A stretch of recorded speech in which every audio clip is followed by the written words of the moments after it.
So today I apologize that this video is a little late. The video that I had originally decided I wanted to do today, unfortunately all of the footage is gone. Like it just doesn't work. So can't do that one, which I was really excited about it because it was like trying to draw covers that I think my most anticipated 2020 releases were gonna have, but unfortunately it did not work. Anyway, today is some last minute Halloween book recommendations for you, so let's go ahead and get started. So all of these books are going to be somewhat either spooky, thrilling, magical. They may have to do with like some Halloween themes. They may be concerning ghosts, witches, spirits, vampires, what have you. But something has made me think that it would be a good Halloween read. And the first one is Sadie by Courtney Summers.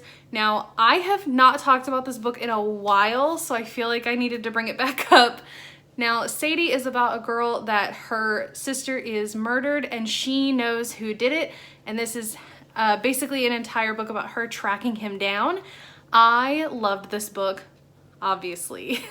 If you all have been fans of this channel for any length of time, you will have definitely heard me talk about this book. It's not so much thrilling as it is like the mystery of it all is very intriguing. Also, me and this book are matching pretty darn well right now. This next one ramps up the like horror or thriller factor a little bit, but it's also super goofy, and that is 10 by Gretchen McNeil. This is basically a spin-off of Agatha Christie's And Then There Were None. It's about 10 teenagers that go to an island to have like a party and bad things start happening and they have to figure out like who among them is the one responsible.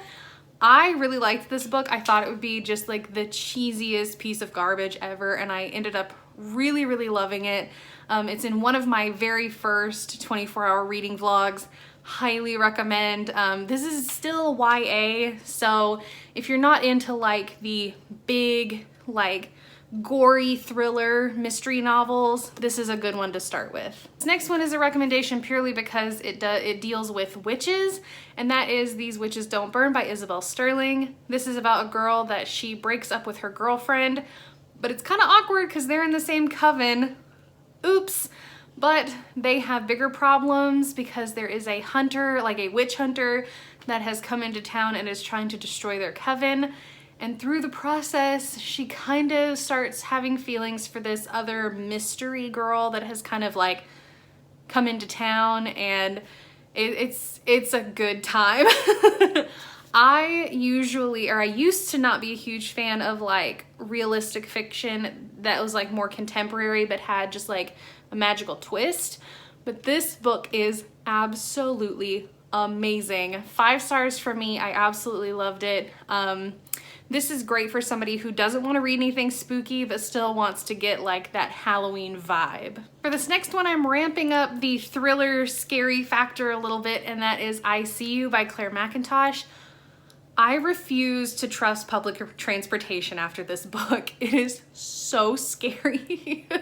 Claire McIntosh is a fantastic thriller author. Any of her books, you will like absolutely die. So will some characters. But this is about a woman that she is on the subway one day and she sees a picture of herself in the newspaper in a wanted ad, or like a classified ad, I guess is what they're called. But somebody has been tracking her because she takes the same train at the same time to the same job every single day, and she has to try and figure out like who it is, because when these women start popping up in this classified ad, they turn up dead like days later. So terrifying. I listened to the audiobook of this and I highly recommend because it's a full cast and we all know those are just the best. This next one I haven't talked about in a long time, if I've ever talked about it on this channel, and that is In a Dark, Dark Wood by Ruth Ware. Again, Ruth Ware is one of those authors, can't really go wrong, except for Woman in Cabin 10, but we won't talk about that. I love Ruth Ware's writing. It's very atmospheric and you really get sucked in.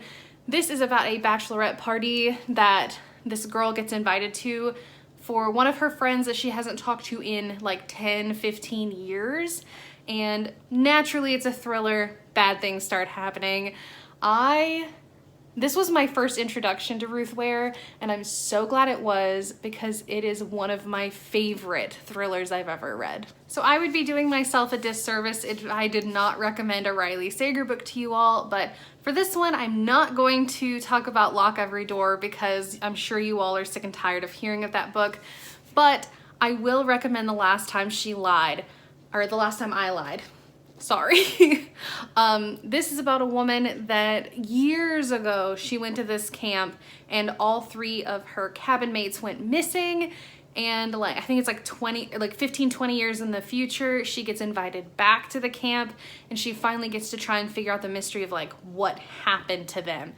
I really loved this book. It's slow burn, it's like just very intense. There is a little sprinkling of some horror elements to it, so if you're not quite in like the Stephen King type mood but you still want to be scared, this is probably a good one for you.